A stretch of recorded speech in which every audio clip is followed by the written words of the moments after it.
শুধু দর্শক আসসালামু আলাইকুম, আমন্ত্রণ জানাচ্ছি চ্যানেলের সংলাপ অনুষ্ঠানে। 12ই ফেব্রুয়ারি একটি ঐতিহাসিক নির্বাচন, অর্থাৎ জাতীয় সংসদ নির্বাচন এবং গণভোট দেখল পুরো জাতি। এবং ভূমিধস বিজয়ের মধ্য দিয়ে 212 আসন নিয়ে, অর্থাৎ সংখ্যাগরিষ্ঠ আসন নিয়ে এখন বিজয়ের আসনে বাংলাদেশ জাতীয়তাবাদী দল বিএনপি, সেই সাথে বিরোধী দল বিশেষ করে জামায়াত সহ 11 দলীয় জোটও তারা বেশ 77টি আসন নিয়ে একেবারে, যদি বলা যায় একেবারে মূল প্রতিদ্বন্দ্বী হিসেবে সংসদে কথা বলবেন, এরকম একটি সুযোগ তারা পেয়েছে। তবে এই নির্বাচন নিয়ে দুই দলের পক্ষ থেকে বিভিন্ন সময়, নির্বাচনের পর থেকে আমরা একে অপরের পক্ষে কারচুপির অভিযোগ, বিভিন্ন ধরনের ইলেকশন ইঞ্জিনিয়ারের কথা আমরা শুনে এসেছি। আবার জামায়াতের পক্ষ থেকে প্রায় 33টি আসনে কারচুপি হয়েছে এমন অভিযোগ নির্বাচন কমিশনে করা হয়েছে। আবার বিএনপির কেউ কেউ কোনো যারা জিততে পারেননি, এদের মধ্যে কয়েকজন একেবারে আদালত পর্যন্ত তাদের এই কারচুপির অভিযোগটা জানিয়ে এসেছে।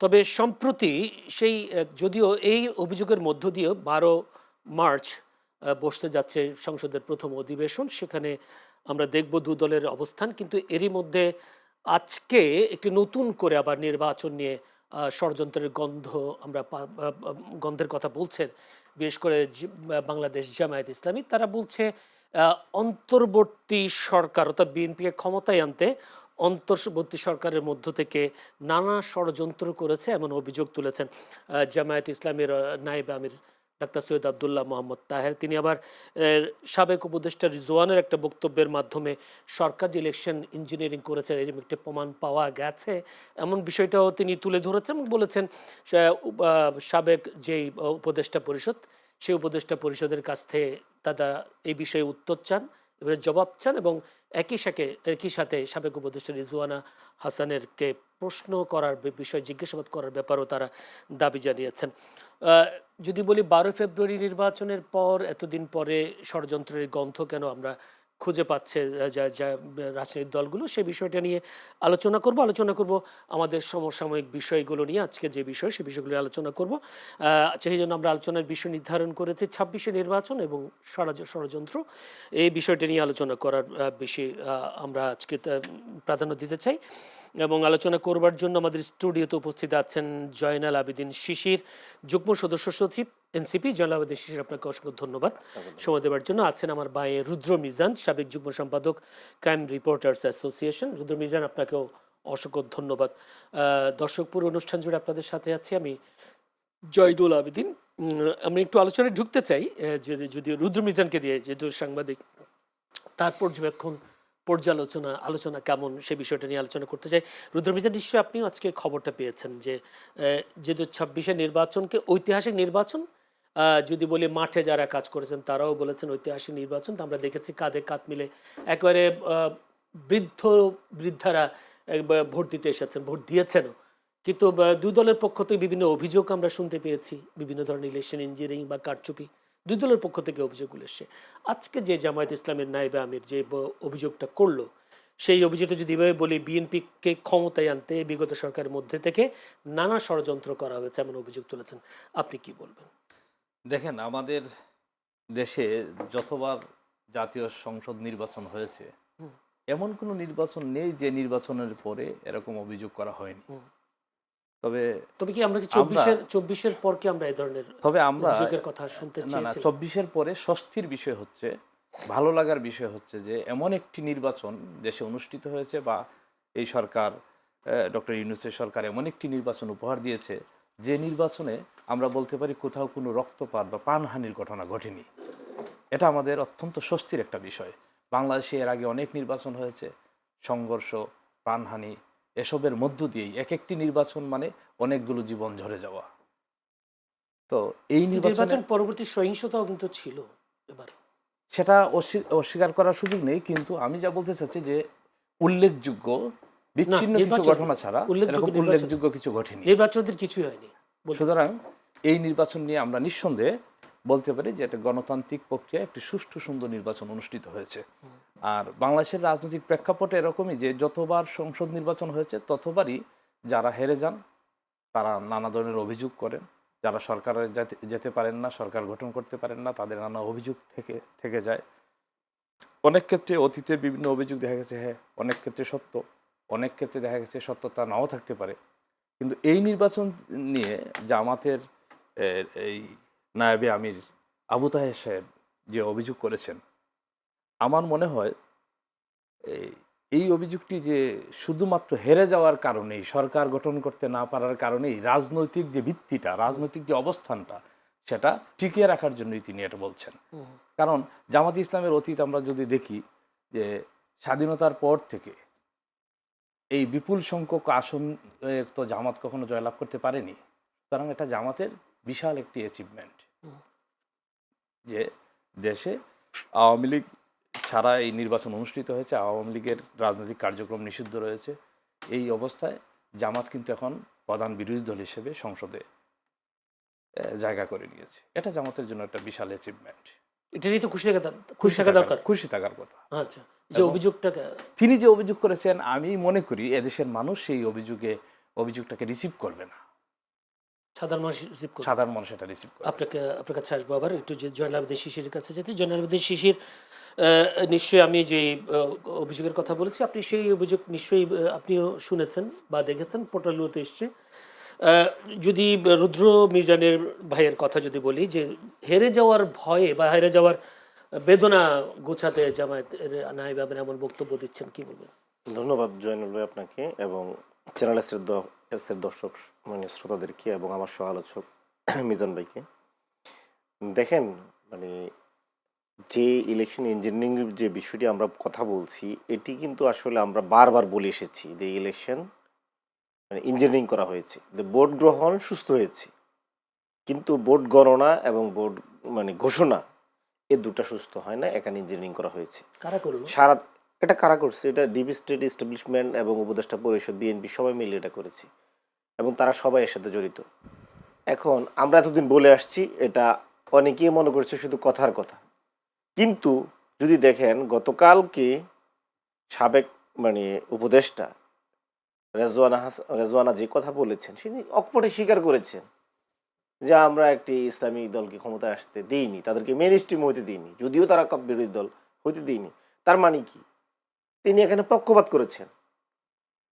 ওনার ইচ্ছা ছিল, জনগণ যদিও এই পক্ষকে ভোট দেয়, তারপরে ওনারা হতে দেন নাই। এখন আমরা তো বলেছি যে এখানে আসলে উপদেষ্টারা পক্ষপাতিত্ব করেছেন। মানে আমি যদি একটু প্রশ্ন এভাবে করি, উনি হয়তো যদি বলেও থাকেন, তো ওনার একার পক্ষে কি আসলে এই ইলেকশন ইঞ্জিনিয়ারিং করা সম্ভব কিনা? আমি আপনাকে বলি, শোনেন, আমরা বারবার বলে এসেছি যে বিএনপির সাথে লন্ডন মিটিংয়ের পর থেকে ডক্টর মোহাম্মদ ইউনূসের, তারপর থেকে অন্তর্বর্তীকালীন সরকার কার্যত আর নিরপেক্ষ সরকার ছিলেন না। এটা মূলত ছিলেন একটা মানে 111-এর মতো করে একটা সরকার। এটা বিএনপি নিয়ন্ত্রিত হয়ে গিয়েছে। আপনার স্মরণ থাকার কথা, ডক্টর মোহাম্মদ ইউনূস লন্ডনে যাওয়ার আগে বিএনপি কিন্তু যমুনা অনেকবার ঘেরাও করেছে, বেশ কয়েকদিন। এখন দেখবেন বিএনপির অনেক যুবদল নেতারা পর্যন্ত যমুনারে যমুনা, আমরা ছেড়ে যাবো না স্লোগান দিল না কেন? ডক্টর মোহাম্মদ ইউনূসকে বাধ্য করছে লন্ডন যেতে। লন্ডন যাওয়ার পরে ডক্টর মোহাম্মদ ইউনূসের ব্যাপারে তারা আর কোনো অভিযোগ দিচ্ছে না এবং ইলেকশন হয়ে গেল। জনপতি শেষে আমি আপনাকে বলি একটু, যমুনা ঘেরাওর যে কর্মসূচি, এগুলো তো এনসিপির কাছ থেকে শিখেছে নাকি? না, এনসিপি আপনার কোনো এনসিপি মূলত ওসমান হাদির বিচারের জন্য গিয়েছে, আওয়ামী লীগ নিষিদ্ধের জন্য গিয়েছে। এনসিপি কোনো ইলেকশন ইঞ্জিনিয়ারিং জন্য গিয়েছে বা কোনো ডক্টর মোহাম্মদ ইউনূসকে বাধ্য করেছে? এনসিপি বিচার চেয়েছে, আওয়ামী লীগের নিষিদ্ধ চেয়েছে, আওয়ামী লীগের খুনিদের গ্রেপ্তার চেয়েছে। দেখেন, আমরা যেটা বলে আসছি যে এই যে ইলেকশনের ইঞ্জিনিয়ারিং ব্যাপারটা বা এই যে অন্তর্বর্তীকালীন সরকার বিএনপির কাছে ক্ষমতা হস্তান্তরের ব্যাপারটা একদম লন্ডন মিটিং থেকে শুরু করে। কীভাবে আমি আপনাকে বলি, রেজওয়ানা হাসান তো ব্যক্তিগতভাবে একটা করাপ্টেড লোক। ওনার হাজব্যান্ডের ব্যাপারে যে ধরনের অভিযোগ আসছে, আবু বকর সিদ্দিক, যিনি হচ্ছেন সাবেক যে মানে শেখ হাসিনার যে সবচেয়ে বড় কেশিয়ার ছিলেন, নজরুল হামিদ বিপু, ওই বিপু বাংলাদেশের জ্বালানি এবং বিদ্যুৎ খাতের সকল টাকা পয়সা লুটপাট করতেন এবং তার কেশিয়ার ছিলেন এই যে রেজওয়ানার হাজব্যান্ড। হ্যাঁ, আমি সেটাই বলছিলাম যে ওনার হাজব্যান্ডের ব্যাপারেও অনেক করাপশন অভিযোগ আসছে এবং ওনার যে কথা ব্যক্তিগত যে মানে অভিমত, আমার মনে হচ্ছে উনি তো বিএনপিতে কোনো টেকনোক্রেট মন্ত্রী হওয়ার জন্য উনি ওনার এই যে মানে পক্ষপাতমূলক আচরণ করেছেন, বিএনপির জন্য কাজ করেছেন, এটা একটা জানান দিলেন উনি। উনি হয়তো বিএনপির কোনো মন্ত্রণালয় চায় বা বিএনপিতে কীভাবে ঢোকা যায় এই ধরনের একটা চালাকিটা করতেছেন যে আমি বিএনপির জন্য এত কিছু করলাম জাতি জানলো না, আমি এখন বলবো। কারণ আমার মতোই তো আরেকজন খলিলুর রহমান সাহেব উনি মানে পররাষ্ট্রমন্ত্রী হয়ে গিয়েছে। আপনার আরেকটা আমি আপনাকে জেনে গুরুত্বপূর্ণ জিনিস বলি, দেখেন আপনারা বলেন এটা নিরপেক্ষ নির্বাচন হয়েছে। খলিলুর রহমান সাহেব মানে আপনার নিরাপত্তা উপদেষ্টা ছিলেন না? উনি তো নিরাপত্তা প্রতিরক্ষা নিরাপত্তা এগুলো দেখতেন। দেখেন ওনার অধীনে ছিল কি ৩ বাহিনী ছিল, DGFI, NSI, RAB, police, BGB, সব কিছুর অভিভাবক কিন্তু উনি ছিলেন। এরকম একজন লোক যদি বিএনপি সরকারে যায় তাহলে এই সরকারে যাওয়ার ওনার পরিকল্পনা অনেক আগের। আর আপনি খেয়াল করবেন লন্ডন মিটিংটা মূলত কিন্তু খলিলুর রহমান সাহেবের উদ্যোগে হয়েছে এবং লন্ডন যে মিটিং দেখবেন সব কিছুতে মানে নির্বাচনের ডেট ঘোষণা করা, বাংলাদেশে তো মানে নির্বাচনের ডেট ঘোষণা করছে লন্ডন থেকে, একটা অভূতপূর্ব ঘটনা। আগারকার নির্বাচন অফিস থেকেও করে নাই, আর মানে যমুনা থেকেও করে নাই, লন্ডন মিটিং করলো। এখানে খলিলুর রহমান সাহেব কিন্তু লন্ডন মিটিংয়ের পুরো কাজটা উনি করেছেন। উনি যে বিএনপি সরকারে আসবেন এটা তো একদম লন্ডন মিটিং থেকে সিদ্ধান্ত। তো ওনার চাহনিতে ওনার কার্যকলাপে তো মানে বাহিনীগুলো বুঝে যাচ্ছে আসলে উনি কি চাচ্ছেন। ওনার একটা চাহনিতে তো বিএনপি 100 আসনে ইঞ্জিনিয়ারিং করতে পারে। বাহিনীগুলো তো উনি দেখবে যে আমার বস কোন দিকে তাকায় আছে, বসের বাইরে তো আর বাহিনী কোনো কাজ করবে না, করবে? তো এখন এই যে খলিলুর রহমান সাহেবের মানে এই সরকারে ঢোকা, লন্ডন মিটিংয়ে উনি অ্যারেঞ্জমেন্ট করে দেয়া এবং তারেক রহমান সাহেবের সাথে ডক্টর মোহাম্মদ ইউনূসের সাথে যে একটা ওনার লন্ডন মিটিংয়ে যেটা বলা হয়, আমরা তো বলি লন্ডন ষড়যন্ত্র, এরপর থেকে সরকার বিএনপির পকেটে ঢুকে যাওয়া, ইসি বিএনপির দিকে হেলে যাওয়া, আমরা তো এগুলো অভিযোগ করে আসছি। কিন্তু এখন প্রমাণ হলো কি, একজন উপদেষ্টা বিএনপিতে একটা মন্ত্রী তো ভাগাই নিছেন বিএনপির পক্ষ নেওয়ার কারণে, আর বাকি উপদেষ্টারা এখন জানান দিচ্ছেন কি আমি তো বিএনপির পক্ষ নিলাম, ভোট কারচুপি করলাম, ইলেকশনই করলাম, তা আমার তো কিছু দিচ্ছে না। এই সমস্ত দেখবেন আরো 2-1 হয়তো মুখ খুলবে, তা আমরাও বিএনপির জন্য কাজ করছি, এই রেজওয়ান আর দ্বীপ মানে বললো। তা আমরা যেটা বলি তারা যে জনগণের সাথে যে প্রতারণা করছে, জনগণের ভোটাধিকার যদি তা হরণ করেছে তার জন্য তাদের শাস্তি হওয়া উচিত। জি, এই জায়গায় একটু থাকবেন, আমি একটু যেতে চাই রুদ্র মিজান। আপনি কি মনে করেন ভাই অভিযোগ করলেন জয়নুল আবেদিন ভাই লন্ডন মিটিংয়ের মাধ্যমে নির্বাচনী ভাগ্য নির্ধারণ হয়ে গেছে, বিষয়টা তিনি অভিযোগ করলেন এক। দ্বিতীয় করলেন উপদেষ্টাদের, উনি বলছেন উপদেষ্টাদের কেউ কেউ এই নির্বাচনী ষড়যন্ত্র করেছেন এবং কেউ কেউ আবার খলিলুর রহমানের মতো উপদেষ্টা পাওয়ার জন্য বা মন্ত্রী পাওয়ার জন্য, টেকনোক্রেট পাওয়ার জন্য চেষ্টা করছেন। শিশির ভাই যেটা বললেন যে লন্ডন মিটিং এর পরে সরকার বিএনপির পকেটে ঢুকে গেছে, তাহলে কি লন্ডন মিটিং এর আগে সরকার এনসিপি এবং জামাতের পকেটে ছিল? ওই সময় সবার ছিল, মোটামুটি সবাই ঠিক ছিল। বিষয়টা হচ্ছে কি, আমরা দেখেছি গত সরকার এই যখন ছিল তখন সাধারণ মানুষ ধরেই নিয়েছিল এটা এনসিপি আর জামাতের সরকার, এবং ধরে নেওয়ার কি এটাই তো বাস্তব, কারণ সরকারে 3 জন উপদেষ্টা ছিল এনসিপির, তাই না? সরকারটা তো এনসিপির ছিল, 3 জন উপদেষ্টা তো বিএনপির ছিল না। কিন্তু নির্বাচনের আগে তো তারা পদত্যাগ করেছে, নির্বাচনের আগে পদত্যাগ করেছে তারা, সুতরাং তারা তো ছিলেন, যিনি আজকে এনসিপির প্রধান তিনি তো উপদেষ্টা ছিলেন। তো সুতরাং এটা তর্কের জন্য আমরা বলতে পারি বিএনপির কাঁধে এটা করে দেওয়া যায়, কিন্তু বাস্তবতা হচ্ছে সরকারের প্রভাব বিস্তার করেছিল জামাত এবং এনসিপি, এটা অস্বীকারের কোনো সুযোগ নেই। রিজওয়ানা হাসান যেটা বলেছেন এটা রিজওয়ানা হাসানই এটা ভালো ব্যাখ্যা দিতে পারবেন। তবে আমার ধারণা যে তিনি উপদেষ্টা ছাড়াও তো তিনি ব্যক্তি, রিজওয়ানা একজন নারী, সুতরাং আমাদের দেশের সচেতন নারীরা কখনোই জামাতি ইসলামকে সমর্থন করতে পারে না।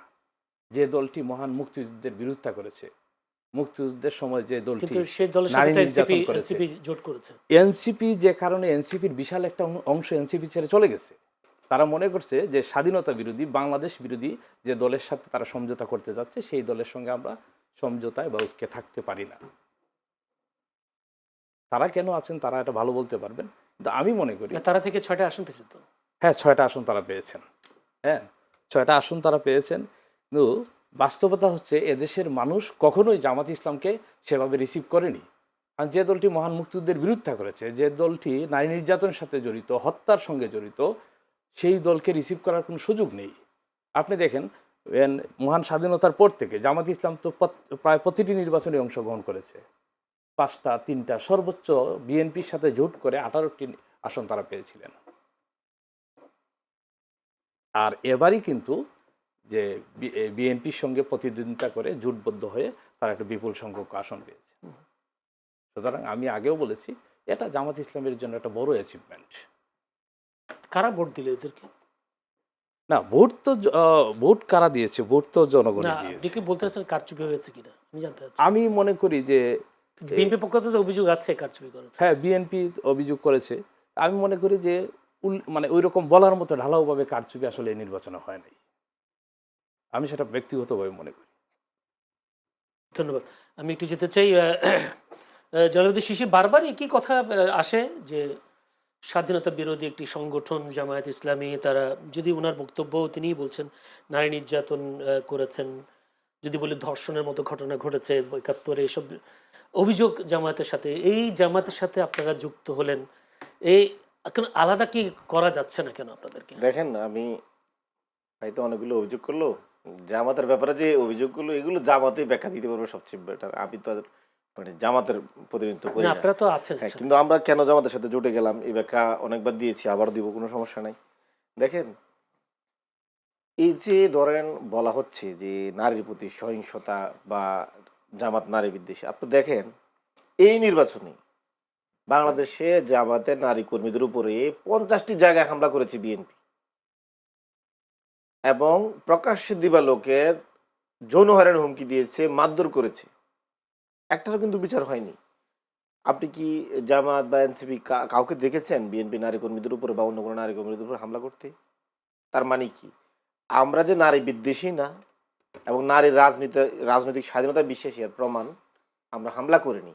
আর তারা যে নারী বিদ্বেষী, নারীর রাজনৈতিক অধিকারে বিশ্বাসী না এর প্রমাণ হচ্ছে তারা 50টি জায়গায় হামলা করেছে, এটা একদম স্পষ্ট। তারপরে বলা হচ্ছে যে সহিংসতা বা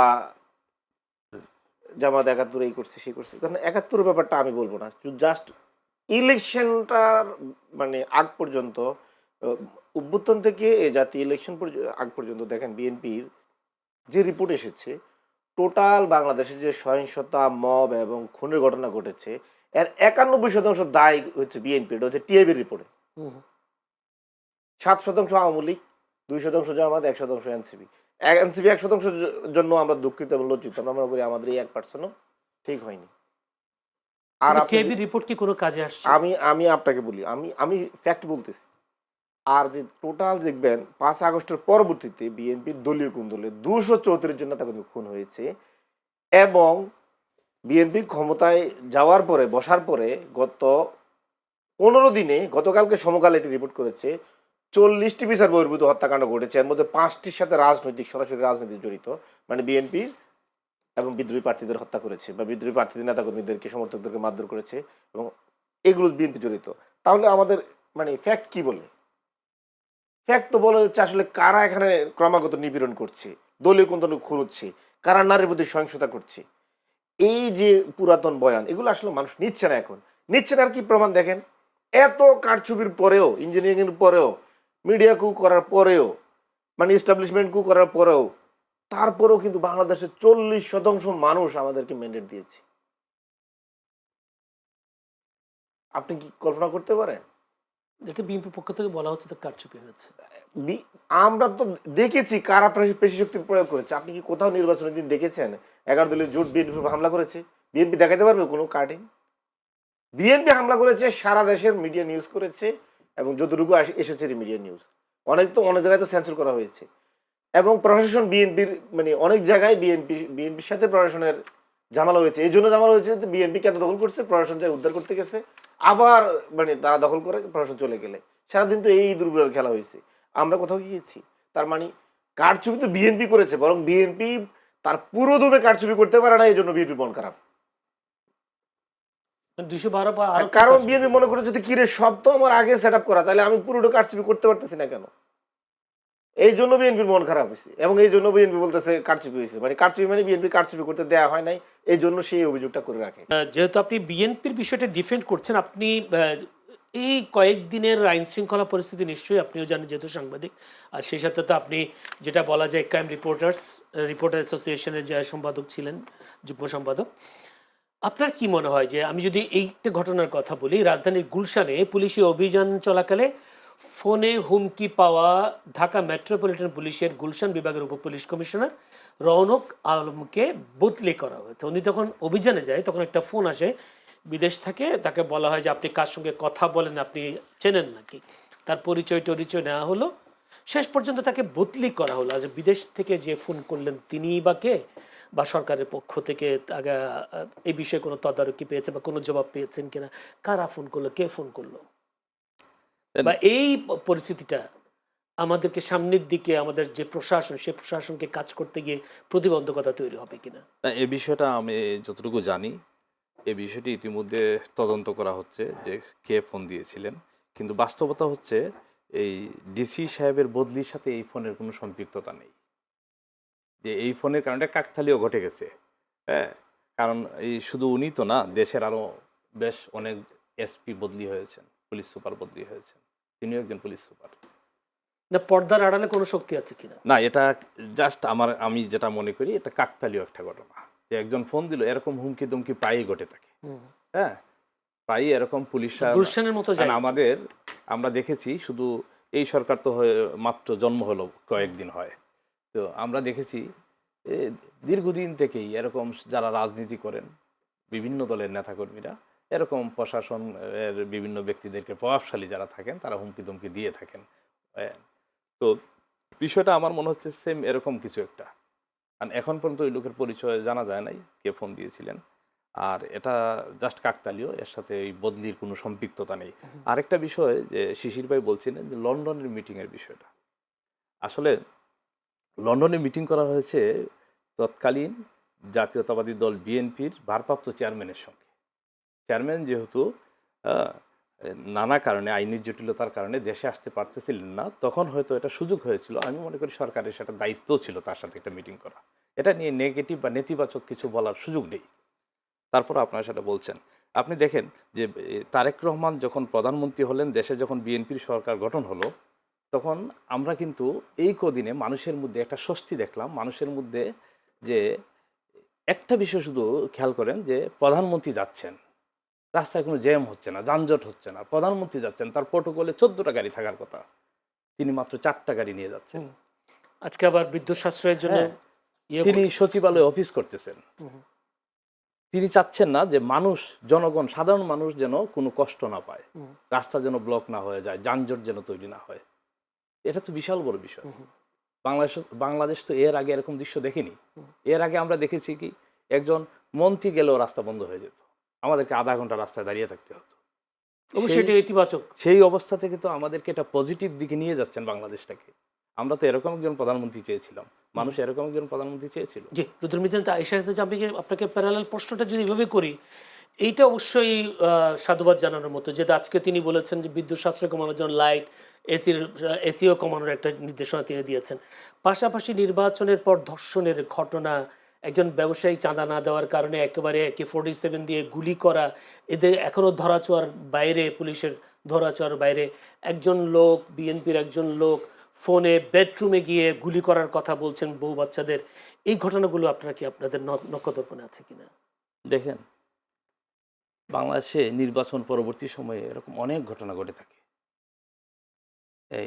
এই নির্বাচনের পরেও এরকম হুমকি দুমকি নানা ধরনের ঘটনা, অনভিপ্রেত ঘটনা ঘটেছে, কিন্তু সেটা অতীতে যেরকম অনভিপ্রেত ঘটনাগুলো ঘটতো, এর ধারে কাছেও না, এর চেয়ে অনেক কম। এটা একটা পজিটিভ দিক।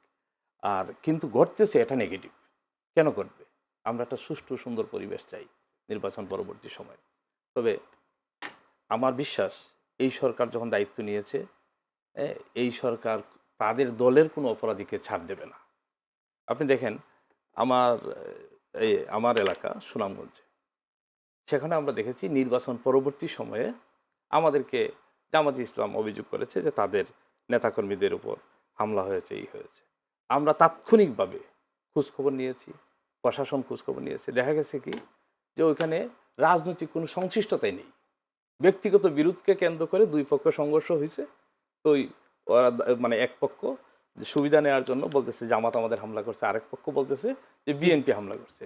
পুরো ঘটনাটাই মানে রাজনৈতিক নেতৃবৃন্দকে জড়িত করার জন্য, তারা একটা নেওয়ার জন্য, সুবিধা নেওয়ার জন্য, ফায়দা নেওয়ার জন্য রাজনৈতিক রং দিয়ে। মানে আপনি কি মনে হয় যে সাংবাদিক, আমি মনে করি বেশিরভাগ ঘটনা এরকমই ঘটে। কোনো কোনো ক্ষেত্রে সরাসরি হয়তো রাজনৈতিক সহিংসতা যে ঘটে না তা না, কোনো কোনো ক্ষেত্রে ঘটে, আর বেশিরভাগ ক্ষেত্রেই রাজনৈতিক রং দেওয়া হয়।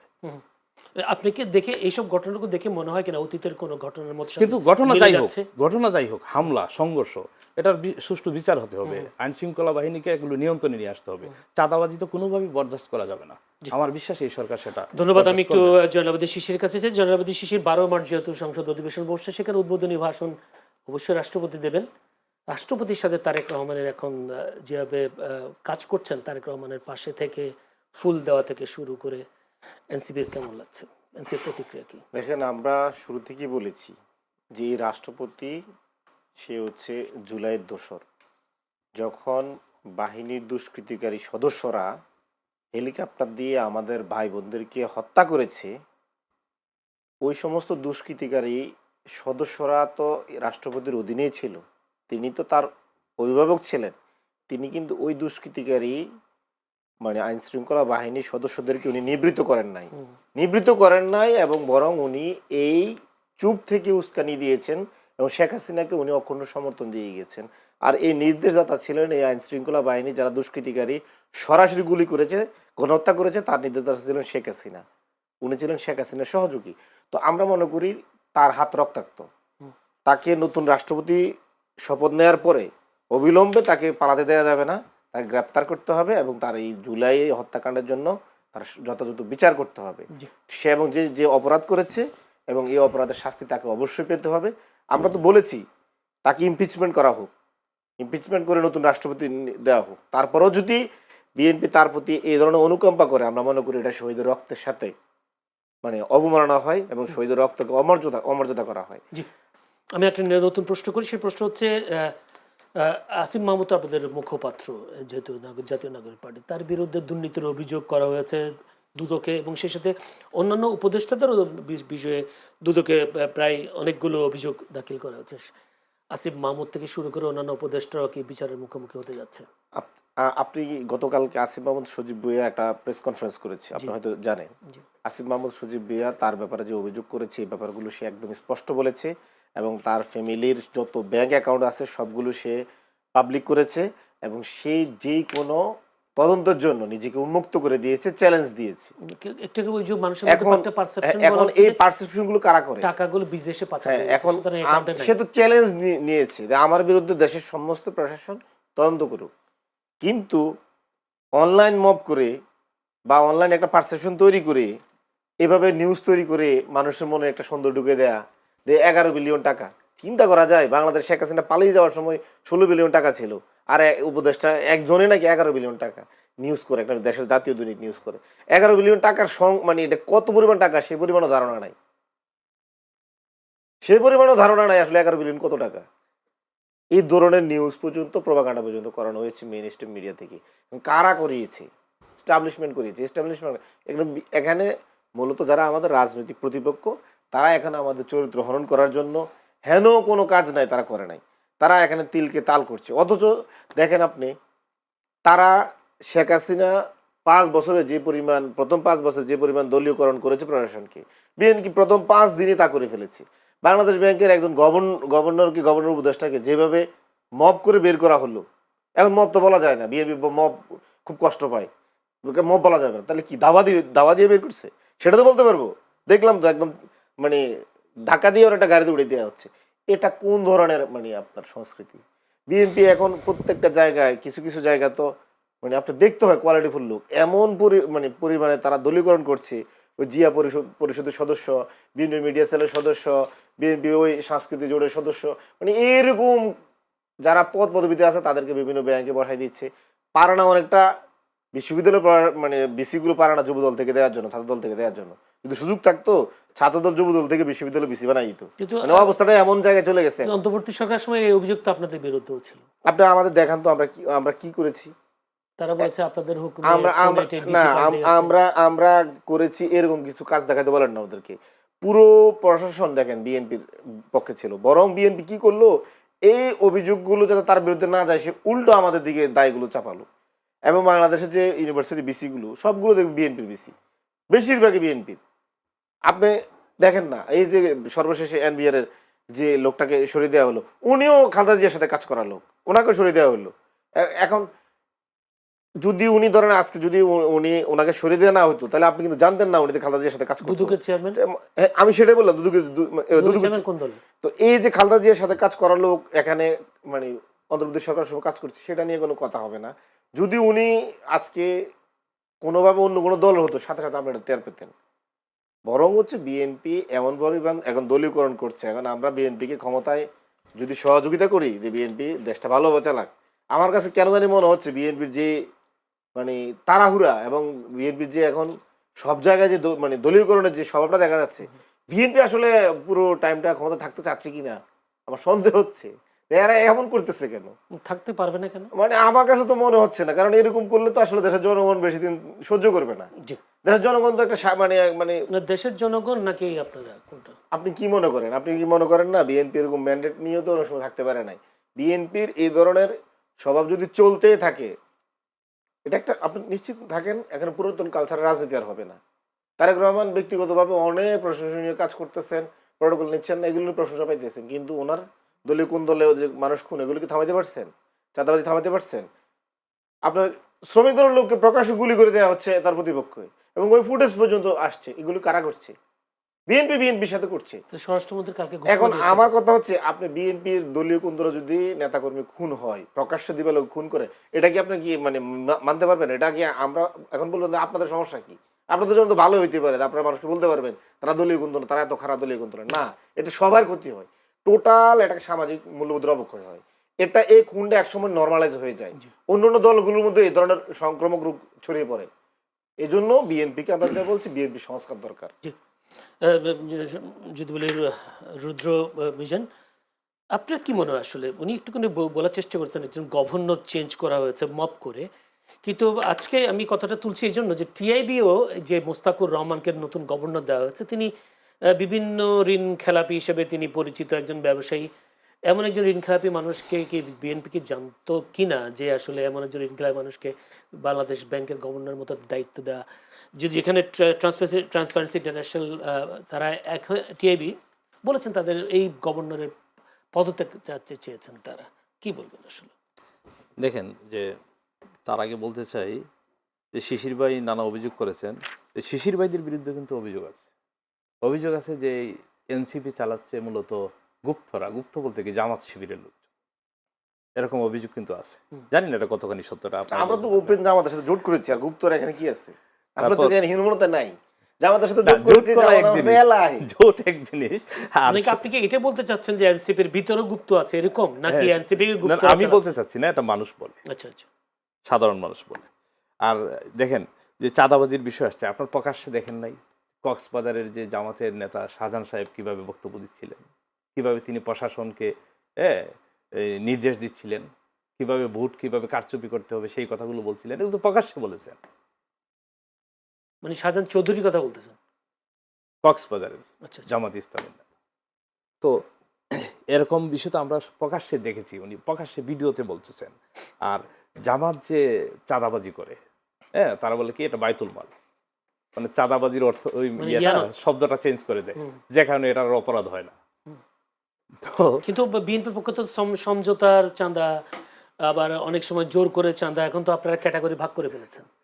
আচ্ছা দেখেন, আপনি যেটা বলতেছেন সেটা হচ্ছে এখন মালিক সংগঠন যেটা নেয়, এটা যদি শ্রমিকরা স্বাচ্ছন্দ্যে দেয়, তারা তো এই সংগঠনের সদস্য দেন ভাই, সংজ্ঞা দেন না। এই কিন্তু যদি এটা চাঁদাবাজি জোর করে নেওয়া হয়, সেটাই তো চাঁদাবাজি। এখন আমাদের তো সংগঠন আছে, আমরা তো চাঁদা দিই না, সেটা তো চাঁদাবাজি না। ওই আমি মনে করি এই প্রসঙ্গটা আসাই উচিত না। সংগঠনকে চাঁদা দেবে, এটা তো ওই চাঁদা না, তাই না? আমরা প্রত্যেকেই তো কোনো কোনো সংগঠনে চাঁদা দিই। যে 25 টাকার বেগুন উত্তরবঙ্গ থেকে এসে কারণ বাজার 100 টাকা হয়ে যায় না, এটা হতে পারে। এগুলো কারা? এটা হতে পারে কি সমঝোতা চাঁদা? না না, পথে পথে যারা চাঁদাবাজি করে, আমি বলছি একটু আগে, এই সরকার তাদের বিরুদ্ধে অ্যাকশনে যাবে, আমার বিশ্বাস। চাঁদাবাজিকে কোনোভাবেই প্রশ্রয় দেওয়া যাবে মানে আপনি গভর্নরের বিষয়টা এড়িয়ে গেলেন। না, গভর্নর বিষয়টা মোটেও এড়িয়ে যাচ্ছে না। দেখেন এই মবকে কখনোই, এটা একটা অনভিপ্রেত ঘটনা। উনি প্রাতিষ্ঠানিক কারণে, যে কোনো কারণে উনি এই প্রতিষ্ঠানের যোগ্য না হলে উনি সরে যেতে পারেন, সরকার সরাতে পারে, সংশ্লিষ্ট কর্তৃপক্ষ তাকে সরিয়ে দিতে পারে, কিন্তু মব কখনোই সমর্থন করা যায় না। অতীতেও আমরা দেখেছি, যখন 5 আগস্টের পরেই ইসলামী ব্যাংক দখল করার জন্য মব হয়েছে, হ্যাঁ, এরকম অনেক মব তো আমরা দেখেছি, বিভিন্ন মিডিয়াতে তো মব হয়েছে, কোনো মবই সমর্থন করা যায় না। জি, ধন্যবাদ। একটু যেতে চাই জনবিধি শিশির, আমরা সম্প্রতি দেখলাম মুনির হায়দার নিউ ইয়র্কে শারীরিকভাবে লাঞ্ছিত হয়েছে। আপনি কি মনে করেন যে অন্তর্বর্তী সরকারের যে উপদেষ্টাগুলো আগে দায়িত্ব পালন করেছেন তারা তো এখন ক্ষমতা নেই, তারাও কি কোনো কারণে হামলার শিকার হতে পারে কিনা? দেখেন, আমি আপনাকে বলি, যারা মানে ফেসিস্ট এবং ফেসিস্টের দোষর, যারা গণহত্যা করেছে, তারা তো বাংলাদেশকে মনে করতো তাদের মানে বাপের তালুক। উনি তালুক মনে করতো যে আমরা সবাই তাদের দাস, তারা হচ্ছে আমাদের প্রভু। তাদেরকে আমরা কেন ক্ষমতাচ্যুত করলাম, আমরা কেন জীবন দিয়েও দেশ স্বাধীন করলাম, এটা একটা অপরাধ। এবার আমাদের সাথে যারা কাজ করেছে কিছু লোক, তাদেরকে তো তারা টার্গেট করেছে। তো আমরা এই নিয়ে কোনো বিতু না, কারণ এই জন্য বিতু না, দেখেন আমরা ৩ আগস্ট কিন্তু প্রকাশ্য দিবালোকে আমরা মানে এক দফা ঘোষণা দিয়েছি। তার মানে আর্টিকেল 7 অনুযায়ী আমরা সংবিধান ভায়োলেশনের ঘোষণা দিয়েছি। শেখ হাসিনা তো সংবিধান অনুযায়ী কোনোভাবে ক্ষমতাচ্যুত হওয়ার রাস্তা রাখে নাই, এবং সে যে মুজিব ইন্দিরা ৭২ সংবিধান, ওই সংবিধান ভায়োলেশন ছাড়া আমরা কোনোভাবে তার পতন করতে পারি না, কোনো নিয়মতান্ত্রিক আন্দোলনে, গণতান্ত্রিক আন্দোলনে বা সাংবিধানিক পন্থায়। তো আমরা তো তার পতন ঘোষণা দিয়েছি এবং 5 আগস্ট আমরা তার পতন করেছি। এবং আর্টিকেল 7 অনুযায়ী এই শেখ হাসিনার পতনের জন্য আমাদের সবার মৃত্যুদণ্ড। তো আমরা তো মৃত্যুদণ্ড মাথায় নিয়ে তো আমরা আন্দোলন করেছি। এর মধ্যে আমাদের সরকারি হিসাবে ১৪০০ ছাত্র জনতা, বা কেউ কেউ বলেন না আরো অনেক, মানে অজ্ঞাত অনেক, প্রায় ২০০০ ছাত্র জনতা আমরা জীবন দিয়েছি। তো আমাদের আর মৃত্যুর কিসের ভয়? ধন্যবাদ। আমি একটা প্রশ্ন করি, আপনি ক্লিয়ার করার চেষ্টা করেছেন। খামেনি যিনি মৃত্যু, অর্থাৎ খামেনি ইরানে হামলা করার পর খামেনি মৃত্যুর পর আমরা দেখলাম জামায়াতের মিছিল হলো। সেই মিছিল থেকে খামেনি শহীদ কেন বা খামেনির মৃত্যু কেন, তারেক জিয়া জবাব দেয়, এইসব বিষয়গুলো, স্লোগানগুলো আপনি কি কি আশা করেন? না, এগুলো আমি এগুলো কোনো এটা কেউ কেউ ভুল স্লোগান দিয়ে থাকতে পারে, কেউ বলতেছে এটা এডিটেড, কেউ এবং তো কর্মী পর্যায়ে কেউ দিয়েছে। এটা কোনো যদি কোনো জামাতের মানে কোনো দায়িত্বশীল পর্যায় থেকে বা কোনো সিনিয়র লিডার দিতেন, তাহলে এটা যারা স্লোগানের নেতৃত্ব দেয়, স্লোগান যারা দেয়, স্লোগান যে কেউ দেয়, স্লোগান হচ্ছে গণমানুষের। এটা আপনি মানে একটা মিছিল যখন স্লোগান ওঠে সামনে থেকে পিছন থেকে, এগুলো কেউ কন্ট্রোল করা যায় না। ভুল স্লোগানও দিয়ে থাকতে পারে। তবে কেউ আবার জামাত বলতেছে, এডিটেডও বলে, একসাথে 2টা কর্মসূচি ছিল, একটা ছিল ইরানের হামলার প্রতিবাদে, আর একটা ছিল বিএনপির ওই আপনার চুয়াডাঙ্গানা কোন জায়গায় জানি বিএনপির হামলার জামাতের একজন নেতাকে মেরে ফেলা হয়েছে, এর প্রতিবাদে। 2টা একসাথে হয়ে যাওয়ার কারণে হয়তো স্লোগানগুলো একসাথে আসছে। এটাও কেউ দেওয়াটা কতটা যৌক্তিক সেটা বলছিলাম না। আমি দিয়েছি কিনা আমি এখনো কনফার্ম না, কারণ জামাতের পক্ষ থেকে যদি এবার বলে ডাকসুর যে দর্শনের পরে যে দর্শনের ঘটনায় যে বিক্ষোভ মিছিল, সেখানেও তারেক রহমানকে নিয়ে বেশ স্লোগান দেওয়া হলো। তারেক রহমান কি দর্শনের অবসান, কি এদের স্লোগান দিল। ব্যাপারটা হচ্ছে, তারেক দেখেন, রহমান তো উদ্যোগ নিচ্ছে, মানে বিভাগে দর্শকদের গ্রেফতারও করা হয়েছে কয়েকজনকে, ওই অ্যাকশনগুলো তো যাচ্ছে, এরপরেও তারেক রহমানের কি দোষ? ব্যাপারটা দেখেন, মানে বিএনপি তো যে মানে দলীয় যে স্ট্রাকচার, বিএনপি প্রত্যেকটা নেতা দেখবেন যখন ওনারা বক্তব্য দেয় সব কিছুতে তারেক রহমানকে মেনশন করে। ওনাদের দলের অন্য কোনো নেতা বা প্রটোকল ওনারা মানতে চান না, সকল কিছু নাকি তারেক রহমানের নির্দেশনায় করে। ছাত্রদল, যুবদল এবং ইউনিয়ন পর্যায়ে ছাত্রদলে বলে আমরা তারেক রহমানের নির্দেশনায় এই কাজ করতেছি। তো এখন এই জন্য যখন বিএনপি কোনো অপরাধ করে, অন্যায় করে, সবাই তারেক রহমানের কাছে বিচারটা চায়। এটা অবস্থাটা হয়ে গেছে এরকম। শেখ হাসিনার কাছেও আমরা চাইতাম, শেখ হাসিনা ঠিক দলটা তার হাতে নিয়ে নিয়েছিল। তো এখন বিএনপির যদি ধরেন এখন সব ওনারা বলে দেয় আমাদের মানে তারেক রহমানের নেতৃত্বে জুলাই আন্দোলন হয়েছে, ওনারা বলে না, বলে কিনা? এবং যুবদল বলবে যে আমাদের নেতৃত্ব মানে একমাত্র অভিভাবক তারেক রহমান, এক দেখবে ওয়ার্ড পর্যায়ে নেতা সে বলবে যে তারেক রহমান নির্দেশনা আমি কাজ করতেছি। তো এখন সব নির্দেশনা তো তাদের। এখন তাদের নির্দেশনার মধ্যে যদি ধরেন কোনো নেতাকর্মী যদি অপরাধ কর্মকাণ্ড জড়ায় যায়, দর্শনে যাতে খুনে যায়, তাহলে তার মানুষ মনে করে তারেক রহমান এটার বিচার করতে পারে, সেই জন্য তারেক রহমানকে মেনশন করে। জি, ধন্যবাদ। রুদ্র মিজানের সময় হয়তো আমার কাছে একেবারেই নেই, আপনি কিছু বলতে চান কিনা? দেখেন, আমি বলি যে বারবার বলা হচ্ছে জুলাই আন্দোলন কথা। জুলাই আন্দোলন যে গণ অভ্যুত্থান ছাত্র জনতার, সেখানে কিন্তু বিএনপির 734 জন শহীদ হয়েছে এই 1400 মানুষের মধ্যে। সুতরাং বিএনপির অনেক ত্যাগ এই জুলাই আন্দোলন। আর বিএনপি প্লাস বিএনপি নেতাকর্মীরা কিন্তু এই জুলাই আন্দোলনে নেতৃত্ব দিয়েছেন। আমরা যে মহান স্বাধীনতা যুদ্ধে যেভাবে জিয়াউর রহমান স্বাধীনতার ঘোষণা করেছিলেন, ঠিক একইভাবে জুলাই আন্দোলনটাও বিএনপির যে অবদান, সেটা কোনো অংশেই কারো থেকে কম না, অনেক বেশি। নিঃসন্দেহে মাস্টারমাইন্ড। কিন্তু আমার কাছে একটা প্রশ্ন, আপনি 734 জনের কথা কারণ এক দফা যে দাবিটা, সেটা কিন্তু আপনি দেখেন তারেক সাহেবের পেজে গেলে আপনি সেটা প্রমাণও পেয়ে যাবেন। ধন্যবাদ। আমি একটা জানতে চাই, 734 জন যে শহীদ হয়েছেন বলছেন, এরকম কোনো বই কি বের করতে পেরেছে কিনা বিএনপি পর্যন্ত? বিএনপির এই 734 জনের শহীদের নাম সহ তাদের তালিকা রয়েছে। কোনো বই কি বিএনপি নেতৃবৃন্দ এটা বারবার বলেছেন এবং আমার জানা মতে এ নিয়ে এটা প্রকাশনার কাজও চলছে। জি, ধন্যবাদ। তো দর্শক, অসংখ্য ধন্যবাদ। রুদ্র মিজান, সাবেক যুগ্ম সম্পাদক, crime reporters association, Zainul Abedin Shishir, যুগ্ম সদস্য সচিব এনসিবি, দুজনকে অসংখ্য ধন্যবাদ যে সময় দেওয়ার জন্য আজকের এই প্রাণবন্ত অনুষ্ঠানে, প্রাণবন্ত আলোচনায়। দর্শক, আপনারাও দেখেছেন তারা দুই পক্ষের কথা তারা বলেছেন। সব বেশি বিচারের ভার জনগণ আপনাদের হাতে, দর্শক আপনাদের হাতে। তা আপনারাও ধৈর্য ধরে আমাদের এই অনুষ্ঠান দেখবার জন্য আপনাদের প্রাণঢাল অভিনন্দন, শুভেচ্ছা জানাচ্ছি এবং সেই সাথে আগামী সপ্তাহে অর্থাৎ রবি থেকে বৃহস্পতিবার আমাদের চ্যানেলের সংলাপ অনুষ্ঠান দেখার আমন্ত্রণ জানিয়ে আজকের মতো এখানে শেষ করছি চ্যানেলের সংলাপ অনুষ্ঠান। ভালো থাকবেন সবাই।